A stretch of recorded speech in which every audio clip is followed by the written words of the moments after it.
বিসমিল্লাহির রহমানির রহিম। রহমান রহিম আল্লাহ তাআলার নামে শুরু করছি। আসসালামু আলাইকুম ওয়া রাহমাতুল্লাহি ওয়া বারাকাতুহু। আপনারা যে যেখানে থাকুন, আপনাদের উপর আল্লাহ তাআলার রহমত নাজিল হোক তার অপরিসীম বারাকাত। সুধী মণ্ডলী, বিশ্ববাসীর প্রতি আল্লাহ তাআলার সর্বশেষ রহমত ও বরকতের প্রতীক কোরআনে কারীমের দিকে আমরা আপনাদের উদাত্ত আহ্বান জানাই কোরআনের প্রতিষ্ঠিত নিরাপত্তা ও অনাবিল প্রশান্তির দিকে। কোরআনে হাকিমের সম্মানিত বাহক নবী রহমত হযরত মুহাম্মদ মুস্তাফা সাল্লাল্লাহু আলাইহি ওয়াসাল্লামের মহান নামে নিযুত কোটি দরুদ ও সালাম জানিয়ে আমরা শুরু করতে যাচ্ছি কোরআনে কারীমের পূর্ণাঙ্গ তেলাওয়াত ও এর সহজ সরল বাংলা অনুবাদ। বাংলা অনুবাদে কণ্ঠ দিয়েছেন সৈয়দ ইসমাত তোহা। পূর্ণ বাংলা অনুবাদ সহ ৩০ পারা কোরআনের তেলাওয়াতের এই মোবারক তোহফাটি আপনাদের কাছে উপস্থাপন করছে বিশ্বনন্দিত কোরআন গবেষণা প্রতিষ্ঠান আল কোরআন একাডেমি, লন্ডন।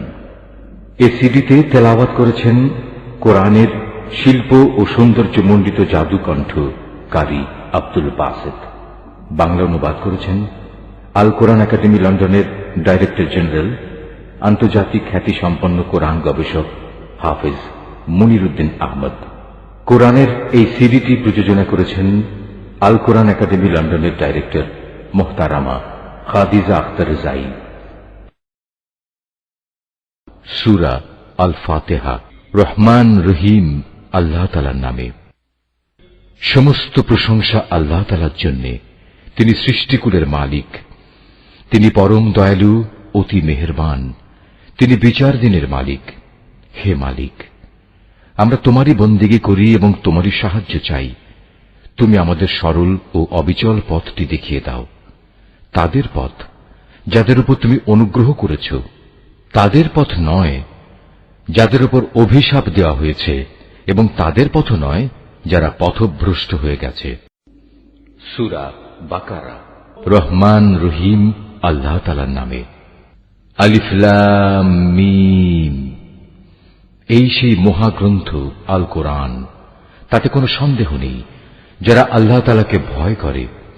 এই কিতাব কেবল তাদের জন্যই পথ প্রদর্শক, যারা না দেখে আল্লাহ তাআলাকে বিশ্বাস করে, যারা নামাজ প্রতিষ্ঠা করে। তাদের আমি যা কিছু দান করেছি তারা তা থেকে আমারে নির্দেশিত পথে ব্যয় করে।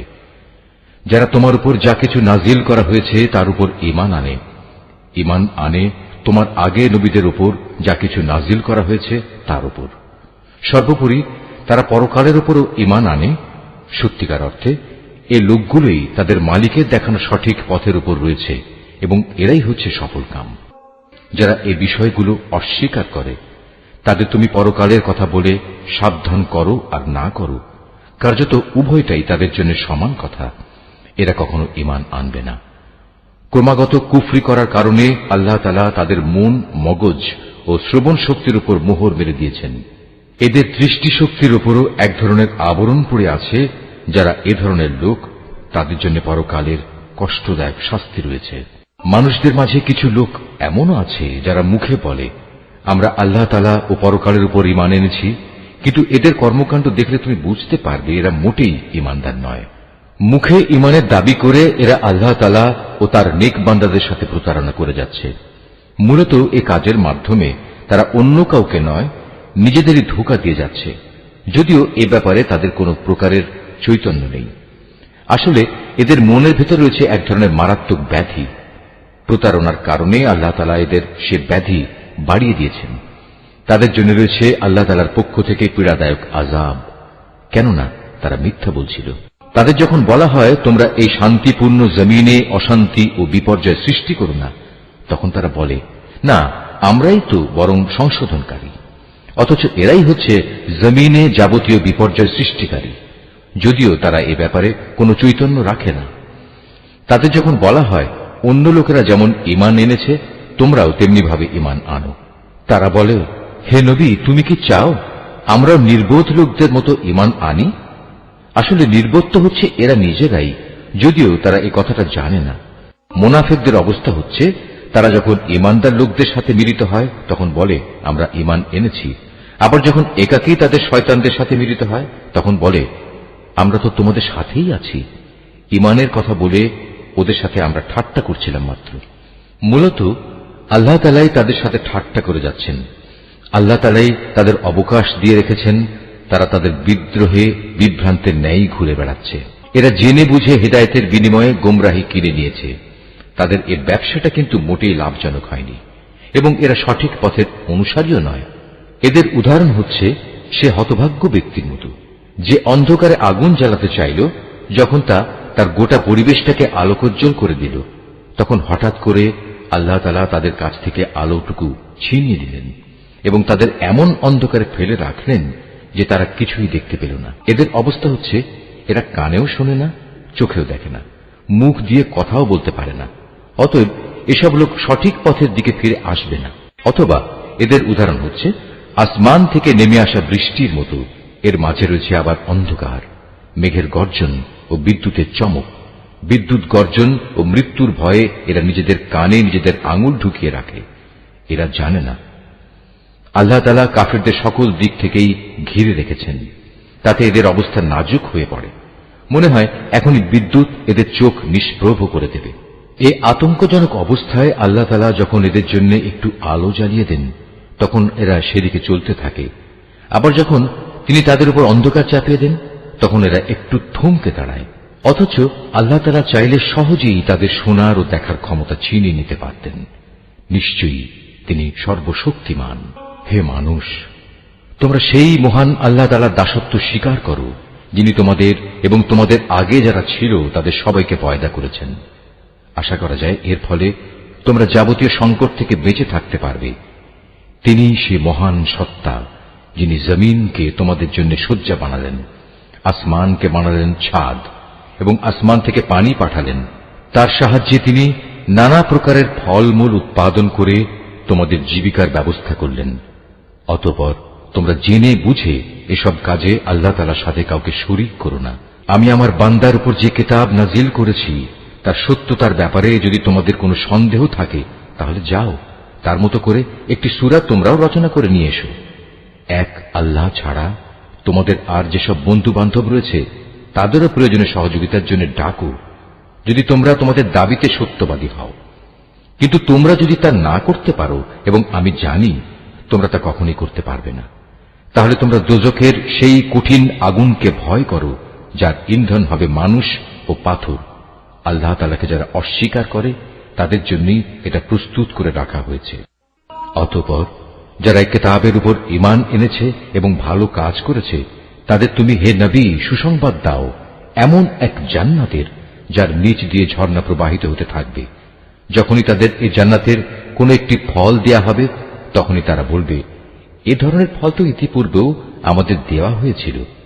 তাদের মূলত এমনি ধরনের জিনিসই সেখানে দেওয়া হবে। তাদের জন্য আরো সেখানে থাকবে পবিত্র সহধর্মী এবং সহধর্মিনী, এবং তারা সেখানে অনন্তকাল ধরে অবস্থান করবে। সত্য প্রমাণের জন্য আল্লাহ তাআলা মশা কিংবা তার চাইতে উপরে যা কিছু আছে তার উদাহরণ দিতেও লজ্জাবোধ করেন না। যারা আল্লাহর বাণীতে বিশ্বাস স্থাপন করে তারা জানে এ সত্য আল্লাহর কাছ থেকেই এসেছে। আর যারা আগেই সত্য অস্বীকার করেছে তারা একে না মানার অজুহাত দিতে গিয়ে বলে আল্লাহ তাআলা এ উদাহরণ দ্বারা কি বোঝাতে চান। এভাবে একই ঘটনা দিয়ে আল্লাহ তাআলা অনেক লোককে গুমরাহিতে নিমজ্জিত করলেও বহু লোককে তিনি আবার এ দিয়ে হেদায়েতের পথও দেখান। আর কতিপয় পাপাচারী ব্যক্তি ছাড়া তিনি তা দিয়ে অন্য কাউকে গুমরাহিতে নিমজ্জিত করেন না। এরা হচ্ছে সেসব লোক যারা আল্লাহর ফরমান মেনে চলার প্রতিশ্রুতি দেওয়ার পর তা ভঙ্গ করে। ব্যক্তি ও সমাজ জীবনে আল্লাহ তাআলা যেসব সম্পর্কের ভিত মজবুত করতে বলেছেন তা তারা ছিন্ন করে। সর্বোপরি জমিনে অহেতুক বিপর্যয় সৃষ্টি করে। এরাই হচ্ছে আসল ক্ষতিগ্রস্ত। তোমরা আল্লাহকে কিভাবে অস্বীকার করবে, অথচ তোমরা প্রথম দিকে ছিলে মৃত। তিনি তোমাদের জীবন দিয়েছেন, পুনরায় তিনি তোমাদের মৃত্যু দেবেন। অতঃপর সর্বশেষে তিনি আবার তোমাদের জীবন দান করবেন, এবং এভাবেই তোমাদের একদিন তাঁর কাছে ফিরে যেতে হবে। তিনি সেই মহান সত্তা যিনি এ পৃথিবীর সব কিছু তোমাদের ব্যবহারের জন্য তৈরি করেছেন, অতঃপর তিনি আসমানের দিকে মনোনিবেশ করলেন এবং তাকে 7 আসমানে বিন্যস্ত করলেন। তিনি সবকিছু সম্পর্কেই সম্যক অবগত আছে। হে নবী, স্মরণ করো যখন তোমার মালিক তাঁর ফেরেশতাদের সম্বোধন করে বললেন, আমি পৃথিবীতে আমার খলিফা বানাতে চাই। তারা বলল, তুমি কি এমন কাউকে খলিফা বানাতে চাও যে তোমার জমিনে বিশৃঙ্খলা ও বিপর্যয় সৃষ্টি করবে এবং স্বার্থের জন্য তারা রক্তপাত করবে? আমরাই তো তোমার প্রশংসা সহকারে তোমার তাসবিহ পড়ছি এবং প্রতিনিয়ত তোমার পবিত্রতা বর্ণনা করছি। আল্লাহ তাআলা বললেন, আমি যা জানি তোমরা তা জানো না। আল্লাহ তাআলা অতঃপর তাঁর খলিফা আদমকে প্রয়োজনীয় সব জিনিসের নাম শিখিয়ে দিলেন। পরে তিনি সেগুলো ফেরেশতাদের কাছে পেশ করে বললেন, তোমাদের আশঙ্কার ব্যাপারে তোমরা যদি সত্যবাদী হও তাহলে তোমরা আমাকে এর নামগুলো বলো তো। ফেরেশতারা বলল, হে আল্লাহ তাআলা, তুমি পবিত্র, আমাদের তো এর বাইরে আর কিছুই জানা নেই যা তুমি আমাদের শিক্ষা দিয়েছ। তুমিই একমাত্র জ্ঞানী, একমাত্র কুশলী। আল্লাহ তাআলা এবার আদমকে বললেন, তুমি ফেরেশতাদের সে নামগুলো বলে দাও। অতএব আদম আল্লাহর নির্দেশে ফেরেশতাদের সামনে নামগুলো যখন সুন্দরভাবে বলে দিল, তখন আল্লাহ তাআলা বললেন, আমি কি তোমাদের বলিনি যে আমি আসমান সমূহ ও জমিনের যাবতীয় গোপন বস্তু জানি এবং তোমরা যা কিছু প্রকাশ করো আর যা কিছু গোপন করো আমি তাও ভালোভাবে জানি। আল্লাহ তাআলা যখন ফেরেশতাদের বললেন, তোমরা সম্মানের প্রতীক হিসেবে আদমের জন্য সাজদা করো, অতঃপর তারা আল্লাহর আদেশে আদমের সামনে সাজদা অবনত হল, শুধু ইবলিস ছাড়া। সে সাজদা করতে অস্বীকার করল এবং অহংকার করল, অতঃপর সে নাফরমানদের দলে শামিল হয়ে গেল। আমি বললাম, হে আদম, তুমি এবং তোমার স্ত্রী পরম সুখে এই বেহেশতে বসবাস করতে থাকো এবং এর নিয়ামত থেকে যা তোমাদের মন চায় তাই তোমরা স্বাচ্ছন্দ্যের সাথে আহার করো, তবে এই গাছটির পাশেও যেও না, অন্যথায় তোমরা দুজনই সীমা লঙ্ঘনকারীদের মধ্যে শামিল হয়ে যাবে। কিন্তু শয়তান শেষ পর্যন্ত সেখান থেকে তাদের উভয়ের পদস্খলন ঘটাল। তারা উভয়ে বেহেশতের যেখানে ছিল সেখান থেকে সে তাদের বের করেই ছাড়ল। আর আমি তাদের বললাম, তোমরা একজন আরেকজনের দুশমন হিসেবে এখান থেকে নেমে পড়ো। তোমাদের পরবর্তী বাসস্থান হবে পৃথিবী, সেখানে একটি নির্দিষ্ট সময় পর্যন্ত তোমাদের জন্য জীবনের যাবতীয় উপকরণ থাকবে। অতঃপর আদম তার মালিকের কাছ থেকে হেদায়েত সম্বলিত কিছু বাণী পেল। আল্লাহ তাআলা তার উপর ক্ষমা পরবশ হলেন, অবশ্যই তিনি বড় মেহেরবান ও ক্ষমাশীল। আমি তাদের বললাম, তোমরা সবাই এবার এখান থেকে নেমে যাও, তবে যেখানে যাবে অবশ্যই সেখানে আমার পক্ষ থেকে তোমাদের কাছে জীবন বিধান সম্পর্কিত হেদায়েত আসবে। অতঃপর যে আমার সেই বিধান মেনে চলবে তার কোনো ভয় নেই, তাদের কোনো প্রকার উৎকণ্ঠিতও হতে হবে না। আর যারা আমার বিধান অস্বীকার করবে এবং আমার আয়াতসমূহ মিথ্যা প্রতিপন্ন করে লাগামহীন জীবন যাপন করবে, তারা অবশ্যই জাহান্নামের বাসিন্দা হবে, তারা সেখানে চিরদিন থাকবে। হে বনী ইসরাইল জাতি, তোমাদের উপর আমি যেসব নিয়ামত দিয়েছি তোমরা সেগুলো স্মরণ করো, আমার আনুগত্যের প্রতিশ্রুতি তোমরা পূর্ণ করো। আমিও এর বিনিময়ে তোমাদের দুনিয়া ও আখিরাতের পুরস্কারের প্রতিশ্রুতি পূর্ণ করব এবং তোমরা একমাত্র আমাকেই ভয় করো। আমি মুহাম্মাদের কাছে যা কোরআন নাজিল করেছি তোমরা এর উপর ঈমান আনো, যা তোমাদের কাছে যা কিছু আছে তার সত্যায়নকারী। তোমরা কিছুতেই এর প্রথম অস্বীকারী হইও না এবং বৈষয়িক স্বার্থে সামান্য মূল্যে আমার আয়াত বিক্রি করো না এবং তোমরা শুধু আমাকেই ভয় করো। তোমরা মিথ্যা দিয়ে সত্যকে পোশাক পরিয়ে দিও না এবং সত্যকে জেনে বুঝে লুকিয়েও রেখো না। তোমরা নামাজ প্রতিষ্ঠা করো, যাকাত আদায় করো। যারা আমার সামনে অবনত হয় তাদের সাথে মিলে তোমরাও আমার আনুগত্য স্বীকার করো। তোমরা কি মানুষদের ভালো কাজের আদেশ করো এবং নিজেদের জীবনে তা বাস্তবায়নের কথা ভুলে যাও? অথচ তোমরা সবাই আল্লাহর কেতাব পড়ো, কিন্তু কেতাবের এ কথা তোমরা কি বোঝো না? হে ঈমানদার ব্যক্তিরা, তোমরা সবর ও নামাজের মাধ্যমে আল্লাহর কাছে সাহায্য চাও। যাবতীয় হক আদায় করে নামাজ প্রতিষ্ঠা করা অবশ্যই একটা কঠিন কাজ, কিন্তু যারা আল্লাহকে ভয় করে তাদের কথা আলাদা। যারা জানে একদিন তাদের সবাইকে তাদের মালিকের সামনাসামনি হতে হবে এবং তাদের সবাইকে তাঁর কাছে ফিরে যেতে হবে, তার জন্য এটা কঠিন কিছু নয়। হে বনী ইসরাইল জাতি, তোমরা আমার সেই নিয়ামতের কথা স্মরণ করো যা আমি তোমাদের দান করেছি। আমার সেই নিয়ামতের মধ্যে একটি ছিল, আমি তোমাদের সৃষ্টিকুলের উপর প্রাধান্য দিয়েছিলাম। হে ইমানদার ব্যক্তিরা, তোমরা সেই দিনটিকে ভয় করো যেদিন একজন আরেকজনের কোনোই কাজে আসবে না। একজনের কাছ থেকে আরেকজনের পক্ষে কোনো সুপারিশও সেদিন গ্রহণ করা হবে না, এবং কারো কাছ থেকে মুক্তিপণ নেয়া কিংবা তা নিয়ে কাউকে ছেড়ে দেয়া হবে না, না তাদের সেদিন কোন রকম সাহায্য করা হবে। স্মরণ করো যখন আমি তোমাদের ফেরাউনের লোকদের গোলামি থেকে মুক্তি দিয়েছিলাম।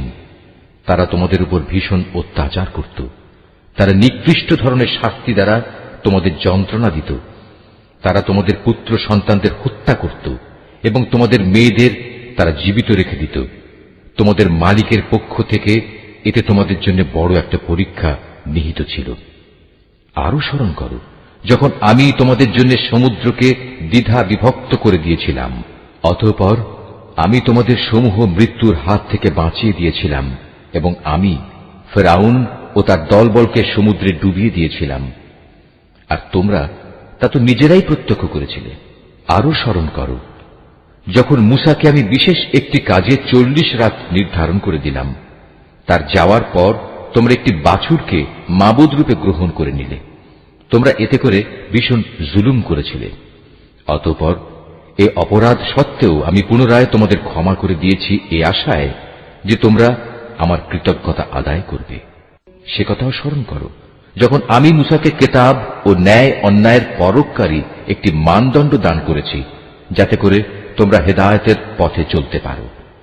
আরো স্মরণ করো মূসা যখন তার নিজ লোকদের কাছে এসে বলল, হে আমার জাতি, তোমরা আমার অবর্তমানে বাছুরকে মাবুদ হিসেবে গ্রহণ করে যে বড় রকমের জুলুম করেছ, তার জন্য অবিলম্বে আল্লাহর দরবারে তওবা করো, এবং তোমরা তোমাদের নিজেদের শিরকে অভিশপ্ত নফস সমূহকে হত্যা করো।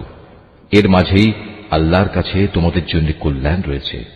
অতঃপর আল্লাহ তাআলা তোমাদের উপর ক্ষমা পরবশ হবেন, কারণ তিনি বড়ই ক্ষমাশীল ও অনুগ্রহকারী। তোমরা যখন বলেছিলে, হে মূসা, আমরা আল্লাহকে প্রত্যক্ষভাবে না দেখলে কখনো তার উপর ঈমান আনব না, তখন এ ধৃষ্টতার শাস্তি হিসেবে মুহূর্তের মধ্যেই বজ্রের মতো এক গজব তোমাদের উপর নিপতিত হল, আর তোমরা তার দিকে চেয়েই থাকলে, কিছুই করতে পারলে না।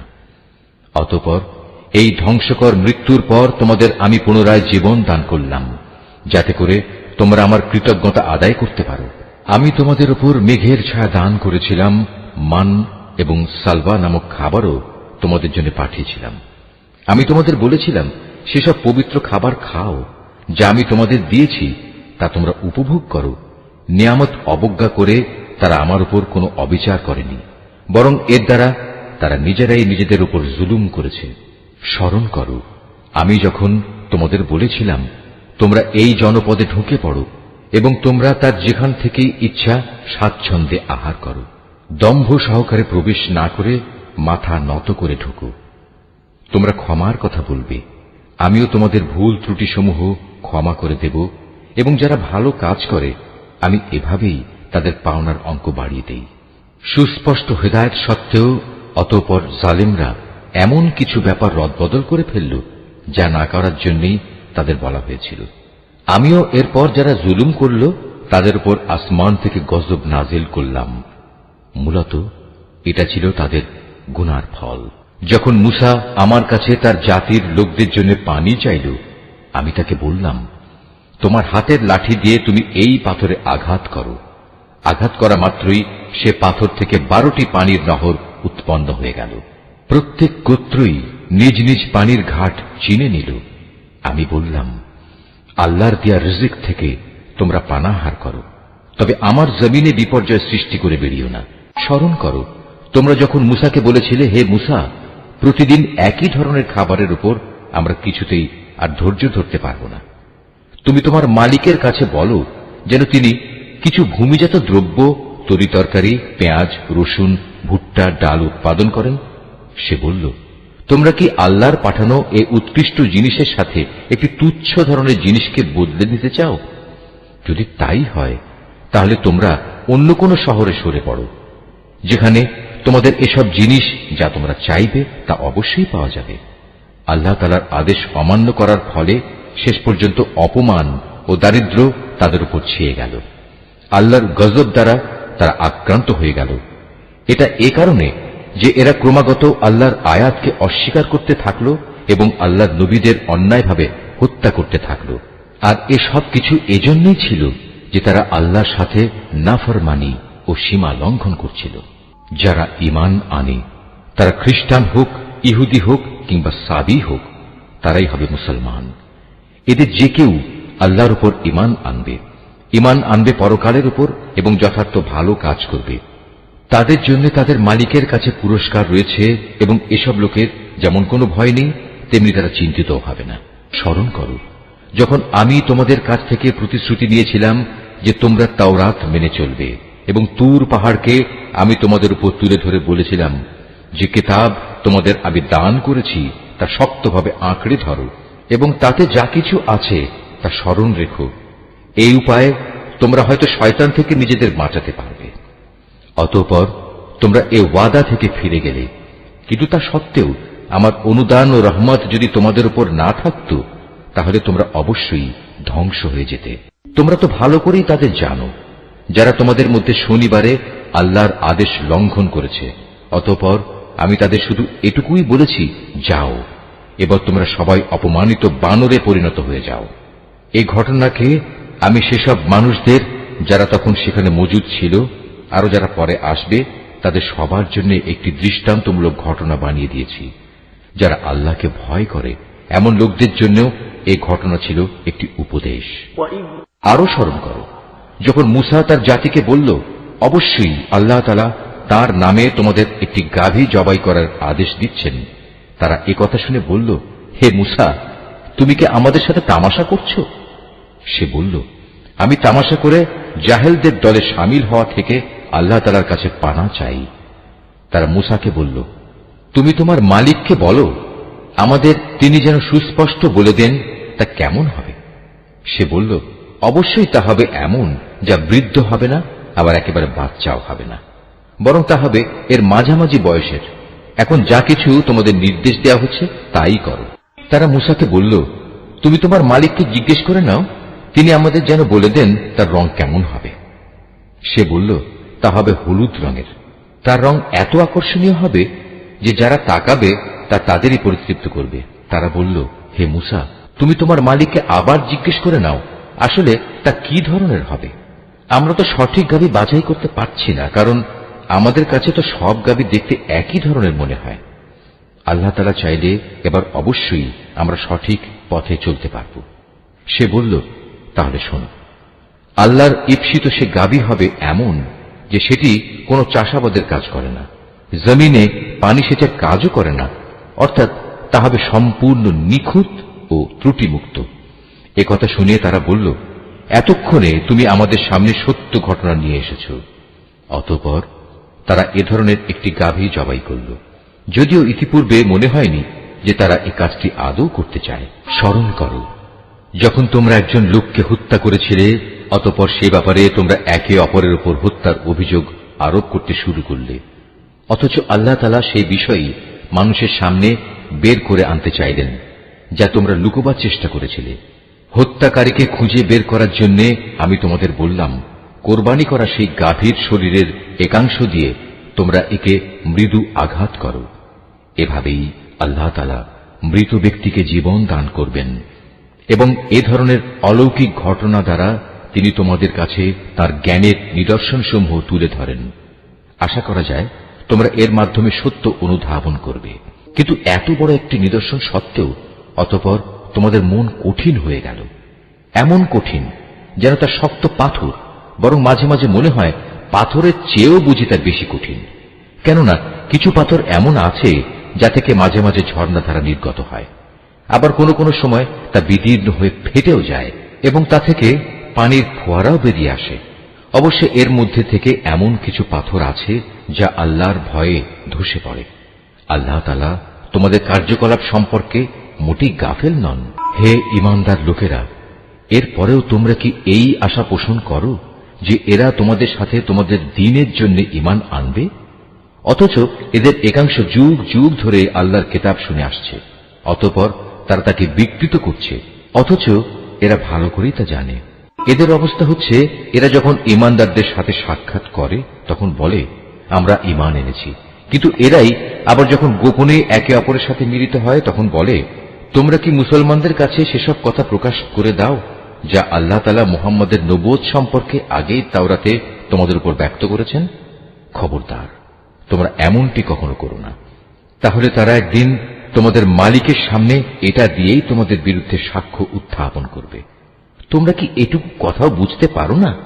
এরা কি জানে না আল্লাহর কিতাবে যা কিছু এরা গোপন করে, আবার নিজেদের স্বার্থে তারা যা প্রকাশ করে তা সবই আল্লাহ তাআলা জানেন।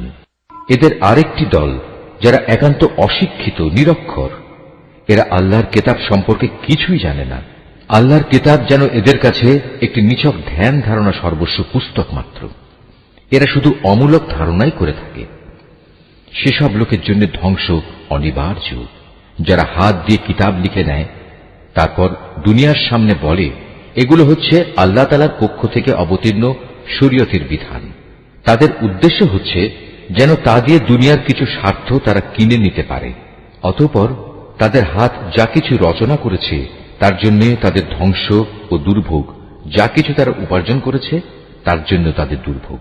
এসব নির্বোধ লোকেরা বলে জাহান্নামের আগুন কখনোই আমাদের স্পর্শ করবে না, একান্ত যদি করেও তা হবে নির্দিষ্ট কয়েকটা দিনের জন্য মাত্র।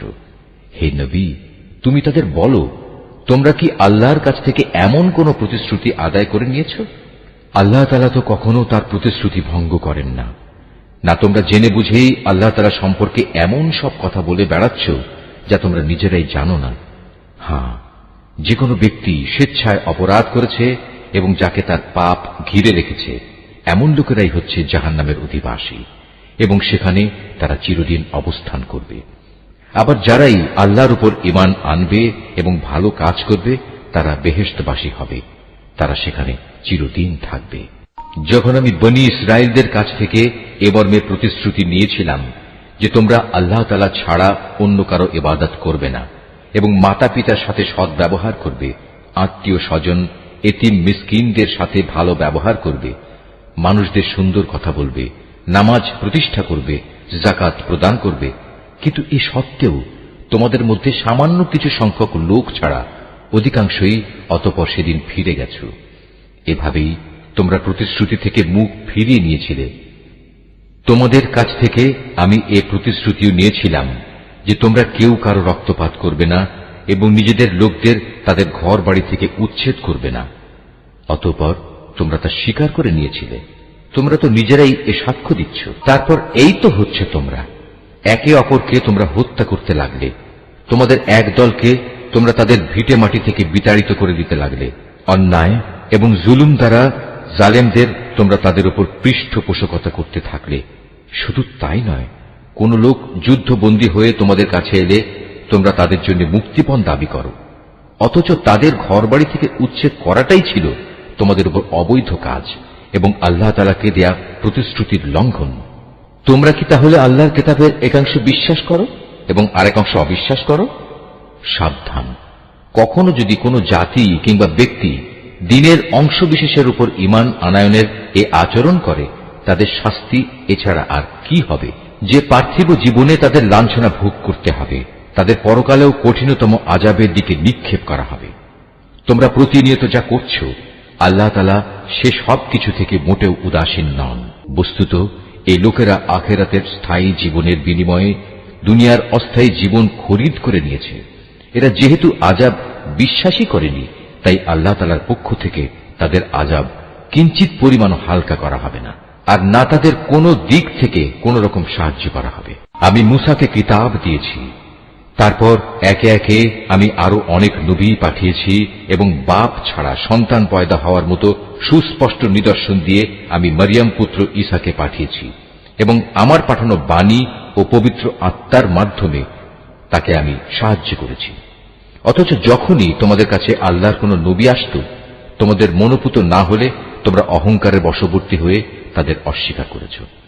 তাদের কাউকে তোমরা মিথ্যাবাদী বলেছ, আবার তাদের একদলকে তোমরা হত্যাও করেছ। তারা বলে হেদায়েতের জন্য আমাদের মন ও তার দরজা বন্ধ হয়ে আছে। আসলে আল্লাহ তাআলাকে তাদের ক্রমাগত অস্বীকার করার কারণে তিনি তাদের উপর অভিসম্পাত করেছেন। অতঃপর তাদের সামান্য পরিমাণ লোকই আল্লাহর উপর ঈমান এনেছে।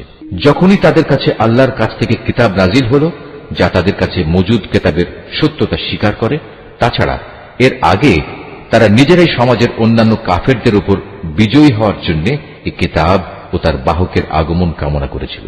কিন্তু আজ যখন তা তাদের কাছে এলো এবং যা তারা যথাযথ চিনতেও পারল, তাই তারা অস্বীকার করল। যারা আল্লাহর কিতাব অস্বীকার করে তাদের উপর আল্লাহর অভিসম্পাত নাজিল হোক। কত নিকৃষ্ট বস্তু সেটি, যার বিনিময়ে তারা তাদের নিজেদের মন প্রাণ বিক্রয় করে দিয়েছে। শুধু গোলামির বশবর্তী হয়েই তারা আল্লাহর নাজিল করা বিধান অস্বীকার করেছে, শুধু এ কারণে যে আল্লাহ তাআলা তার বান্দাদের মধ্যে থেকে যাকে চান তাকে নবুয়ত দিয়ে অনুগ্রহ করেন। তাদের এ কুফরির ফলে তারা ক্রোধের উপর ক্রোধে আক্রান্ত হল। আর কাফেরদের জন্য তো এমনই অপমানজনক শাস্তি রয়েছে, যখন তাদের বলা হয় আল্লাহ তাআলা যা কিছু নাজিল করেছেন তার উপর ঈমান আনো। তারা বলে, আমরা তো শুধু সেসব কিছুর উপর ঈমান আনি যা আমাদের বনী ইসরাইল জাতির উপর নাজিল করা হয়েছে।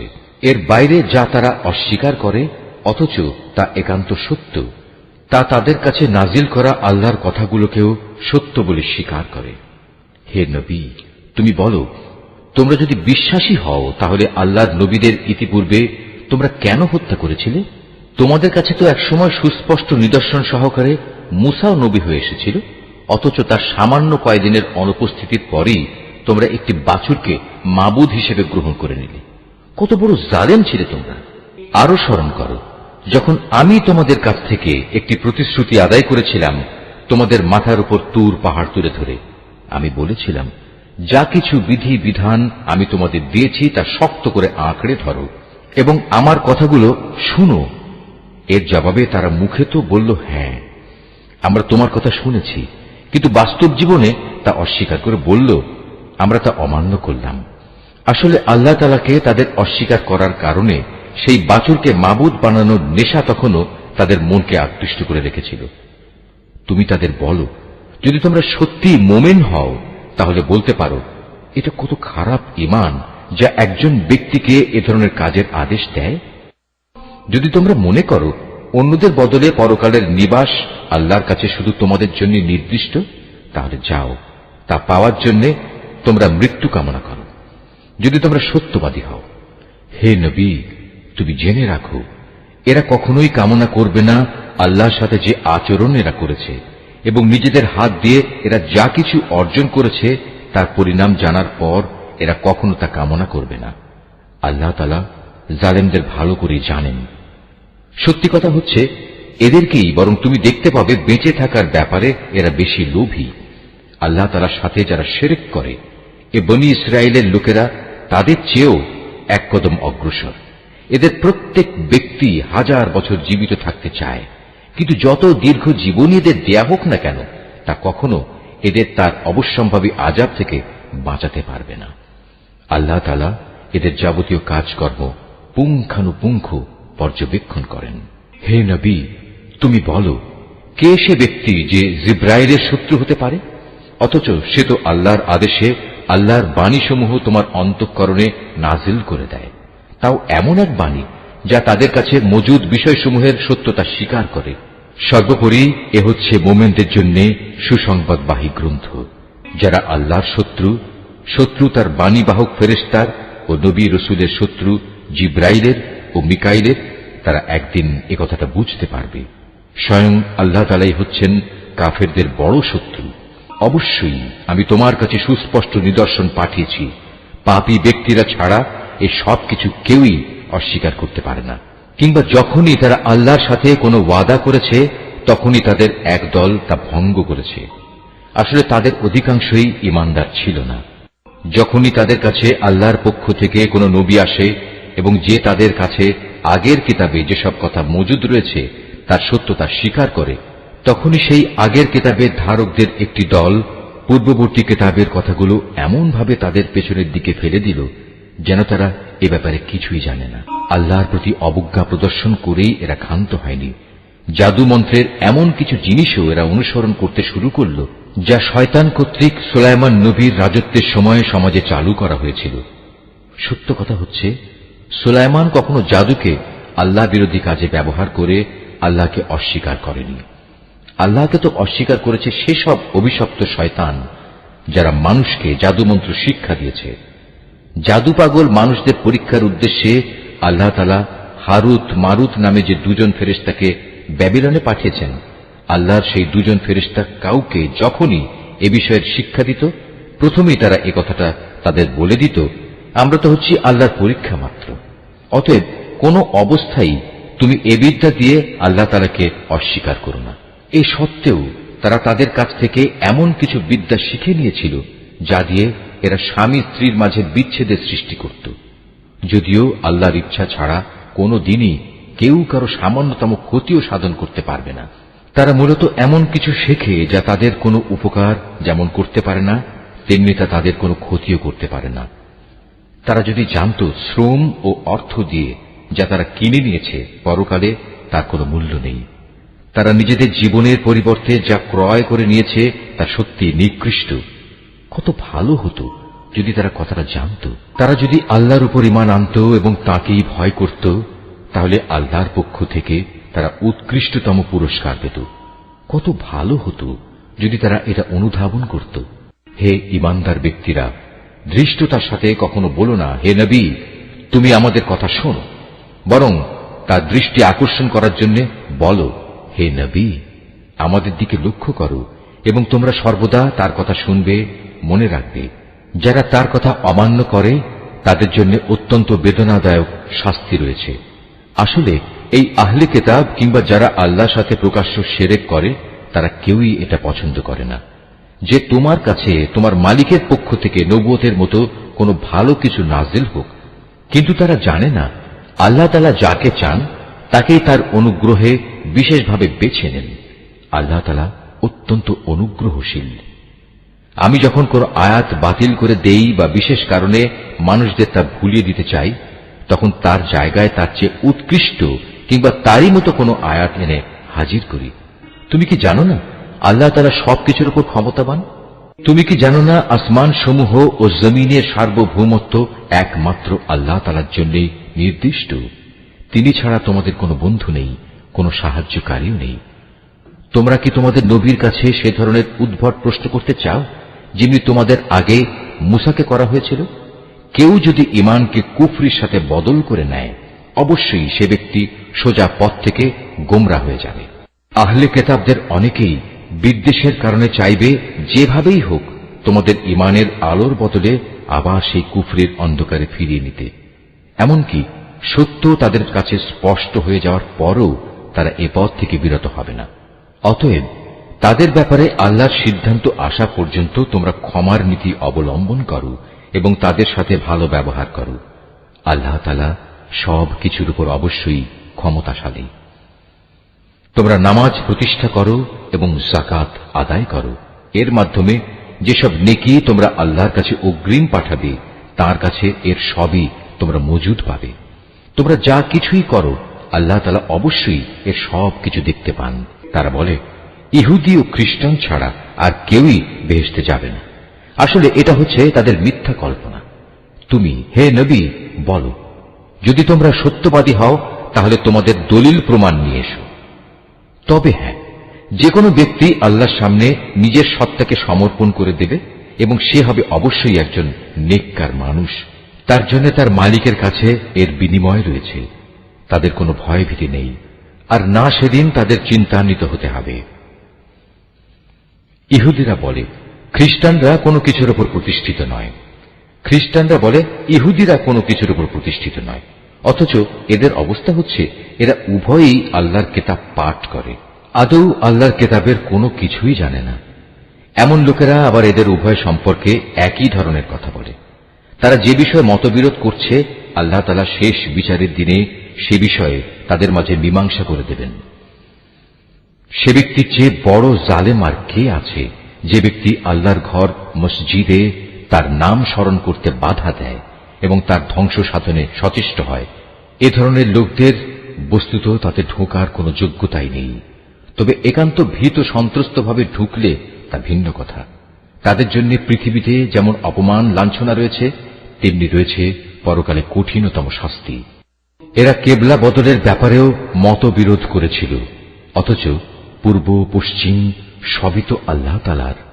তাছাড়া তোমরা যেদিকেই মুখ ফিরাবে সেদিকেই তো আল্লাহ তাআলা রয়েছেন। আল্লাহ তাআলা সর্বব্যাপী এবং জ্ঞানী। খ্রিস্টান লোকেরা বলে আল্লাহ তাআলা অমুককে নিজের সন্তান রূপে গ্রহণ করেছেন, অথচ যাবতীয় পবিত্রতা একান্তভাবে তাঁর। তিনি এ সব কিছুর অনেক ঊর্ধ্বে। আসমান সমূহ ও জমিনের সব কিছুই তাঁর জন্যে। এর প্রতিটি বস্তুই তাঁর একান্ত অনুগত। বরং আসমান সমূহ ও জমিনের তিনিই স্রষ্টা। যখন তিনি কোনো একটি বিষয়ের সিদ্ধান্ত করেন, সে ব্যাপারে শুধু এটুকুই বলেন, হও, আর সাথে সাথেই তা হয়ে যায়। যারা সঠিক কথা জানে না তারা বলে আল্লাহ তাআলা নিজে আমাদের সাথে কথা বলেন না কেন, অথবা এমন কোন নিদর্শন আমাদের কাছে কেন পাঠান না যার মাধ্যমে আমরা তাকে দেখতে পাব। এদের আগের লোকেরাও এদের মতো করেই কথা বলতো। এদের সবার মন আসলে একই ধর্মের। আল্লাহকে যারা দৃঢ়ভাবে বিশ্বাস করে, আমি তাদের জন্য আমার নিদর্শন সমূহ সুস্পষ্ট করে পেশ করে দিয়েছি। অবশ্যই আমি তোমাকে সত্য দিন সহ পাঠিয়েছি আযাবের ভীতি প্রদর্শনকারী ও জান্নাতের সুসংবাদবাহী হিসেবে। জেনে রেখো, তোমাকে জাহান্নামের অধিবাসীদের দায় দায়িত্বের ব্যাপারে প্রশ্ন করা হবে না। ইহুদি ও খ্রিস্টানরা কখনো তোমার ওপর খুশি হবে না। হ্যাঁ, তুমি যদি কখনো তাদের দলের অনুসরণ করতে শুরু করো, তখনই এরা খুশি হবে। তুমি তাদের বলে দাও, আল্লাহ তাআলার হেদায়েতই হচ্ছে একমাত্র পথ। সাবধান, তোমার কাছে সঠিক জ্ঞান আসার পরও যদি তুমি তাদের ইচ্ছানুসারে চলতে থাকো, তাহলে আল্লাহ তাআলা ছাড়া তুমি কোনো বন্ধু ও সাহায্যকারী পাবে না। আহলে কিতাবদের মাঝে এমন কিছু লোক আছে যারা এ কোরআনকে যেভাবে নিষ্ঠার সাথে পড়া দরকার সেভাবেই পড়ে। তারা তার উপর ঈমানও আনে। যারা একে অস্বীকার করে তারাই হচ্ছে ক্ষতিগ্রস্ত লোক। হে বনী ইসরাইল জাতি, তোমরা আমার সে নিয়ামত স্মরণ করো যা আমি তোমাদের দান করেছি। সে নিয়ামতের অংশ হিসেবে আমি তোমাদের দুনিয়ার অন্যান্য জাতির উপর শ্রেষ্ঠত্ব দান করেছি। তোমরা সেই দিনটিকে ভয় করো যেদিন একজন মানুষ আরেকজনের কোনোই কাজে আসবে না। সেদিন তার কাছ থেকে কোন রকম বিনিময়ও নেওয়া হবে না। আবার একের পক্ষে অন্যের সুপারিশও সেদিন কোনো উপকারে আসবে না। সেদিন এসব লোকদের কোন রকম সাহায্যও করা হবে না। আরো স্মরণ করো, যখন ইব্রাহিমকে তার রব কতিপয় বিষয়ে তার আনুগত্যের পরীক্ষা নিলেন, অতঃপর তা পুরোপুরি সে আদায় করল। আল্লাহ তাআলা বললেন, এবার আমি তোমাকে মানব জাতির জন্য নেতা বানাতে চাই। সে বলল, আমার ভবিষ্যৎ বংশধররাও কি নেতা হিসেবে বিবেচিত হবে? আল্লাহ তাআলা বললেন, আমার প্রতিশ্রুতি জালেমদের কাছে পৌঁছবে না। স্মরণ করো, আমি যখন মানুষদের মিলনস্থল ও নিরাপত্তার কেন্দ্র হিসেবে এই কাবা ঘরটি নির্মাণ করেছিলাম, আমি তাদের আদেশ দিয়েছিলাম, তোমরা ইব্রাহিমের দাঁড়ানোর স্থানটিকে নামাজের স্থান হিসেবে গ্রহণ করো। আমি ইব্রাহিম ও ইসমাইলকে আদেশ দিয়েছিলাম যেন তারা আমার ঘর কাবাকে হজ ও ওমরার তাওয়াফকারীদের জন্য, আল্লাহর ইবাদতে আত্মনিয়োগকারীদের জন্য, সর্বোপরি তার নামে রুকু সেজদাকারীদের জন্য পবিত্র করে রাখে। ইব্রাহিম যখন বলেছিল, হে মালিক, এ শহরকে তুমি শান্তি ও নিরাপত্তার শহর বানিয়ে দাও এবং এখানকার অধিবাসীদের মাঝে যে ব্যক্তি আল্লাহ তাআলা এবং পরকালে বিশ্বাস করে তুমি তাদের ফলমূল দিয়ে আহারের যোগান দাও। আল্লাহ তাআলা বললেন, হ্যাঁ, যে ব্যক্তি আমাকে অস্বীকার করবে তাকেও আমি অল্প কয়েকদিন জীবনের উপায় উপকরণ সরবরাহ করতে থাকব। অতঃপর অচিরেই আমি তাদের আগুনের আযাব ভোগ করতে বাধ্য করব, যা সত্যি বড় নিকৃষ্টতম স্থান। ইব্রাহিম ও ইসমাইল যখন এই ঘরের ভিত্তি উঠাচ্ছিল, তখন তারা আল্লাহর কাছে দোয়া করল, হে আমাদের মালিক, আমরা যে উদ্দেশ্যে এই ঘর নির্মাণ করেছি তা তুমি আমাদের কাছ থেকে কবুল করো। একমাত্র তুমি সবকিছু জানো এবং সবকিছু শোনো। তারা আরো বলল, হে আমাদের মালিক, আমাদের উভয়কেই তুমি তোমার অনুগত মুসলিম বান্দা বানাও এবং আমাদের পরবর্তী বংশধরদের মাঝ থেকেও তুমি তোমার একদল অনুগত বান্দা বানিয়ে দাও।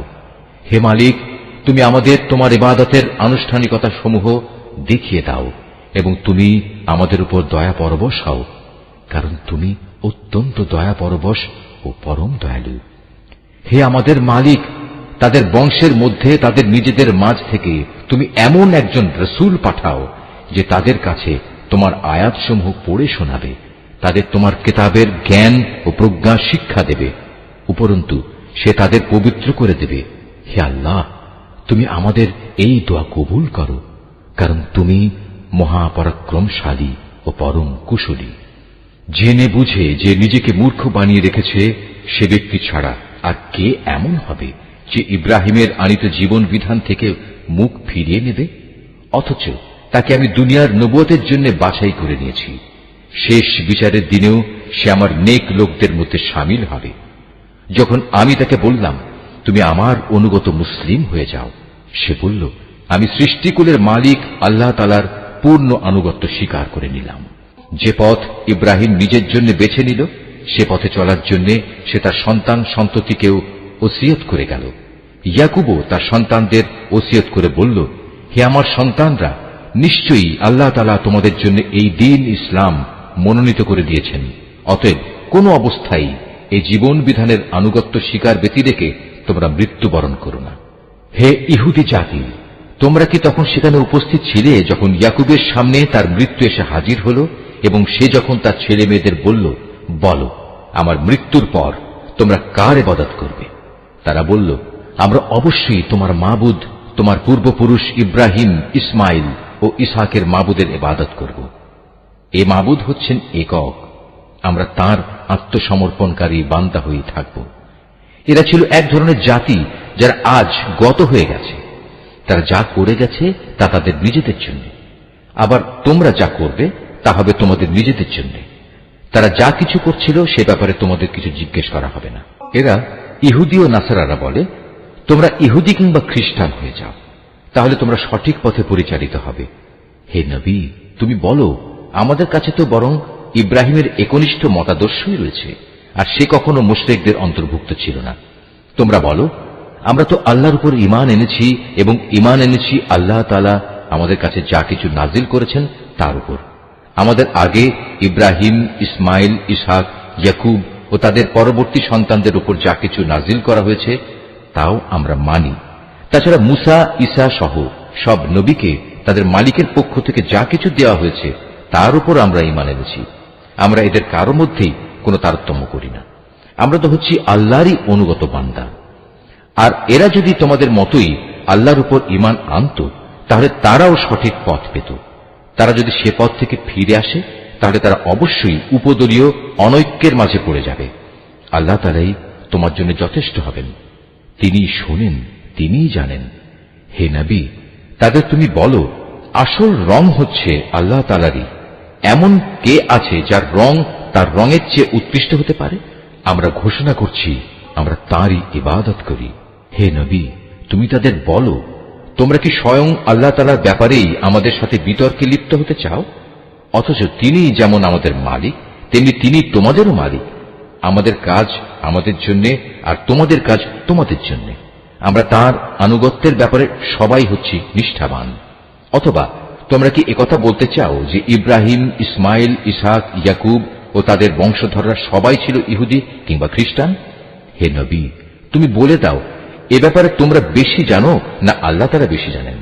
যদি কোনো ব্যক্তি তার কাছে মজুদ আল্লাহর কাছ থেকে আগত সাক্ষ্য প্রমাণ গোপন করে, তাহলে তার চেয়ে বড় জালেম আর কে হতে পারে? আল্লাহ তাআলা তোমাদের কাজকর্মের ব্যাপারে মোটেই গাফেল নন। এরাও ছিল এক ধরনের সম্প্রদায় যারা আজ গত হয়ে গেছে। তারা যা করে গেছে তা তাদের জন্য, আর তোমাদের কর্মফল হবে তোমাদের জন্য। তারা যা কিছু করছিল সে ব্যাপারে তোমাদের কিছু জিজ্ঞাসা করা হবে না। নিশ্চয়ই আল্লাহ যা বলেছেন সত্য বলেছেন।